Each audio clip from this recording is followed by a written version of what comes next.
My name is Emily Carter, and these days I don't answer every call that comes through my phone. I don't have to.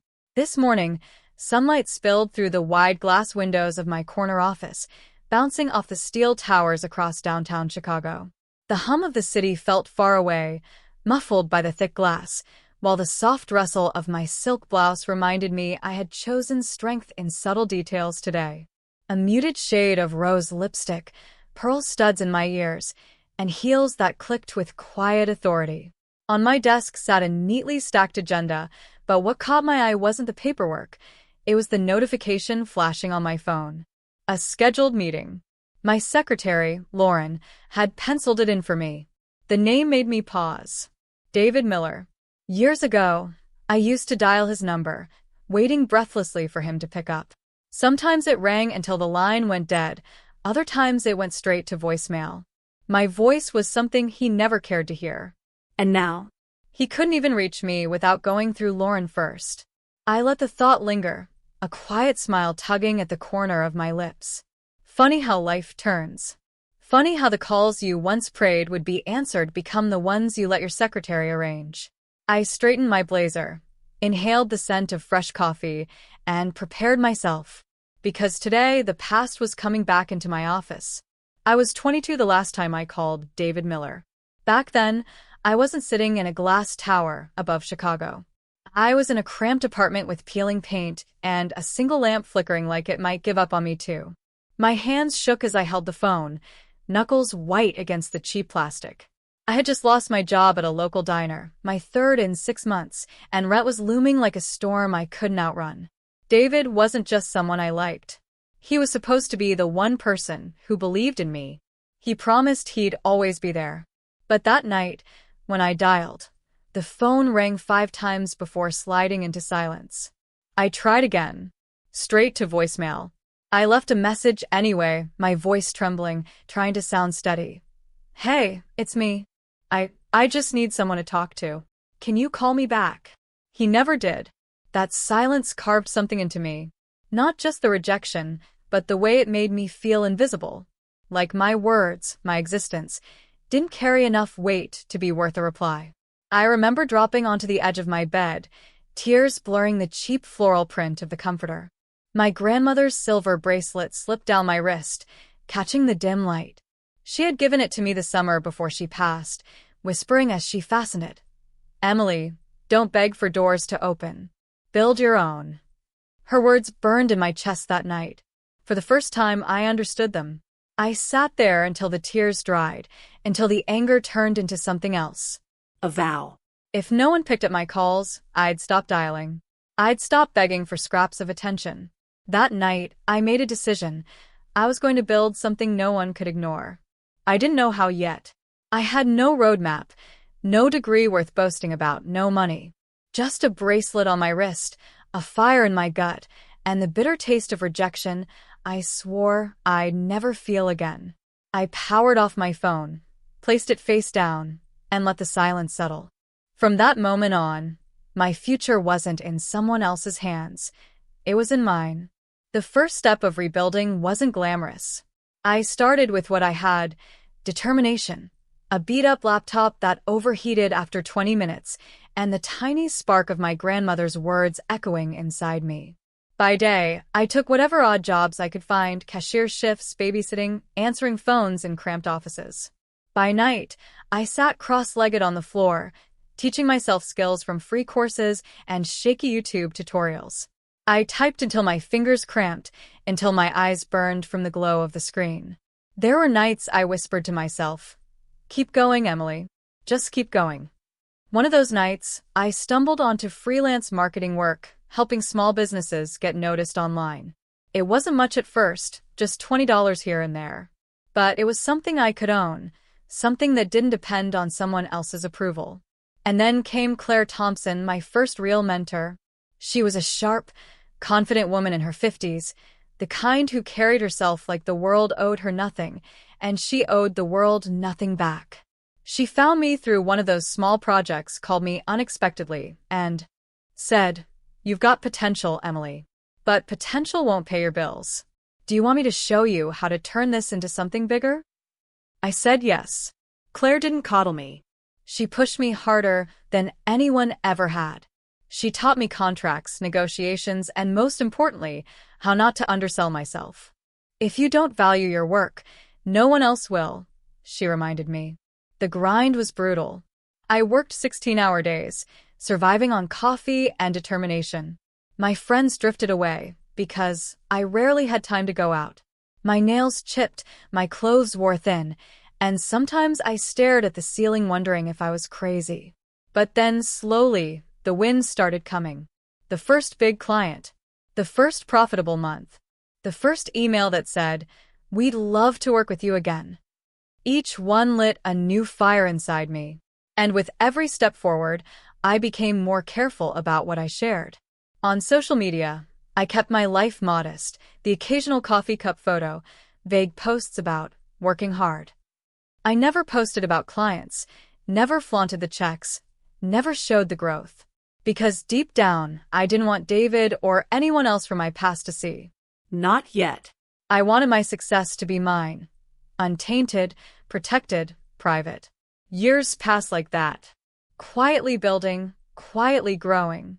Until one day I looked up and realized I wasn't just surviving anymore. I was thriving. I had employees, an office, a brand name people respected. And the best part? The people who once refused to pick my calls had no idea. At least, not yet. The knock on my office door was soft but certain. Lauren, my secretary, peeked in with her usual calm smile. "Emily, they're here." They. For a heartbeat, I sat still, staring at the skyline outside my window. Chicago stretched beneath me like a living map, the city that had tested me, broken me, and then crowned me. My reflection in the glass looked different from the trembling 22-year-old I once was. Stronger, sharper, unmistakably in control. "Send them in," I said. The door opened wider, and in walked David Miller, the man who once wouldn't take my calls. Alongside him were two of his business partners, men I vaguely remembered from the days I'd been nothing more than an afterthought in their world. They paused just inside the room, and I watched the shift happen. First, their eyes scanned the office, the expansive oak desk, the carefully chosen abstract art on the walls, the fresh orchids blooming in the corner. Then their gazes landed on me. "Emily." David's voice cracked on my name, as though it didn't belong to the woman in front of him. I leaned back in my leather chair, folding my hands calmly on the desk. "Mr. Miller," I said, my tone professional, deliberate. "It's been a long time." The silence that followed was heavy. I could see it all in their faces. Confusion, recognition, disbelief. They had expected someone else, maybe a middle manager, a polished assistant. Not the owner. Not the decision-maker. Certainly not me. David cleared his throat.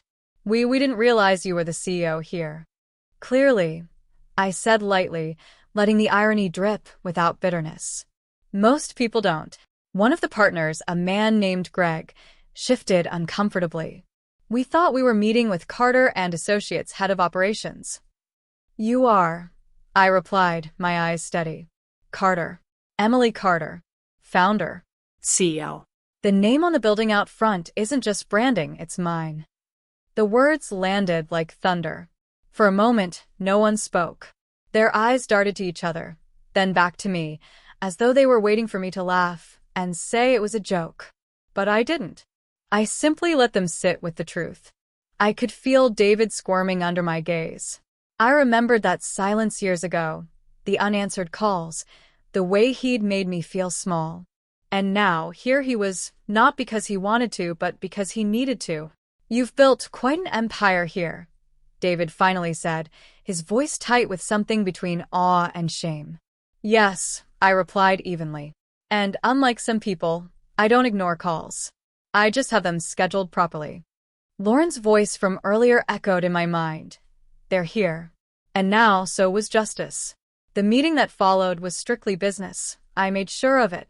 I asked them questions, laid out terms, listened to their fumbling pitches. But beneath the polished surface, the power shift was undeniable. They were the ones waiting, hoping, trying to impress. I was the one who decided how this story would play out.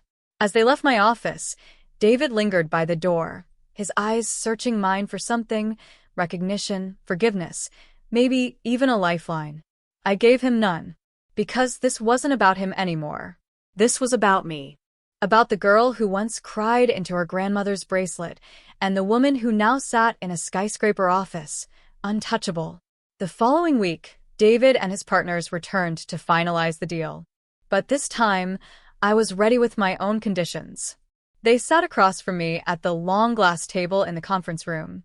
The city stretched out behind me, sunlight pouring over my shoulders like armor. I could sense their nervous energy, the way David tapped his pen, the way Greg kept shifting in his chair. They weren't used to being on this side of the table.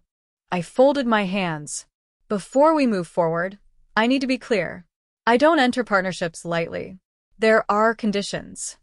David leaned forward. Of course. Whatever terms you need.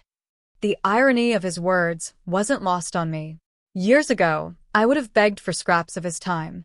Now he was the one leaning in, desperate for my approval. My first condition, I began, my voice steady, is transparency. No hidden deals, no cutting corners. If you want to work with me, everything is above board. They nodded quickly. Second, I continued, accountability. If you make a mistake, you own it. I don't tolerate finger-pointing or excuses. Greg cleared his throat. Understood. I let my gaze settle on David. Third, respect. For me, for my team, for every person who contributes to this project. You don't get to dismiss people because you think they're beneath you. Not anymore. David's jaw tightened. He knew exactly what I was referring to. And lastly, I said softly, this partnership isn't just about money. I need to know that the people I work with are willing to grow. If you can't change toxic patterns, then this deal won't work. Not with me. Silence filled the room. I could see the weight of my words settling over them. David finally spoke, his voice lower than I'd ever heard it. You've changed. I smiled faintly. No, David. I just stopped shrinking. For a long moment, none of them moved. Then, slowly, David nodded. We accept your conditions. It wasn't just compliance, it was acknowledgement, a recognition of the power I now held. But inside, I wasn't gloating. I wasn't seeking revenge. What I felt was something deeper, relief. The girl who once cried into her pillow had finally set the rules for her own life.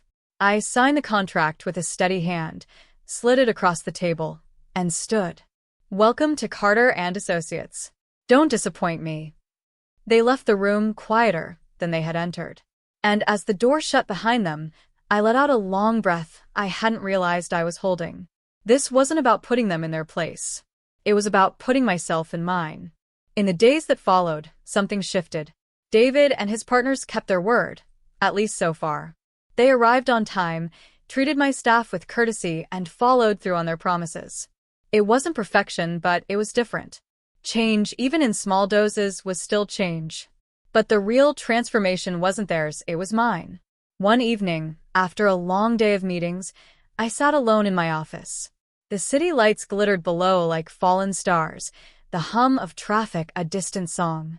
I slipped off my blazer and leaned back in my chair, my eyes falling to the silver bracelet on my wrist. My grandmother's bracelet. The same one that had caught the dim light in that tiny apartment years ago. The same one that had reminded me to build my own doors. I touched it gently, letting the cool metal ground me. For so long, I had carried the memory of unanswered calls like a scar. The sting of silence. The ache of being overlooked. But now, I realized something. That silence had been the catalyst. Without it, I might never have built this life, never discovered the woman I could become. I thought about the girl I had been, tear-stained, trembling, desperate for someone to listen. I wished I could reach back through time and whisper to her, "You'll be more than heard one day. You'll be impossible to ignore." The irony made me smile. David once silenced me with the press of a button. Now, even to see me, he had to wait for a slot on my secretary's calendar. I rose from my chair, gathering my things, and turned off the office lights. The city glowed beneath me, alive with possibility. I whispered softly, almost to myself, but with the steady strength of a woman who had earned every step. They once refused to answer my call. Now their secretary schedules meetings with me. And with that, I walked out, not as the girl who once begged for attention, but as the woman who had built a life no one could deny.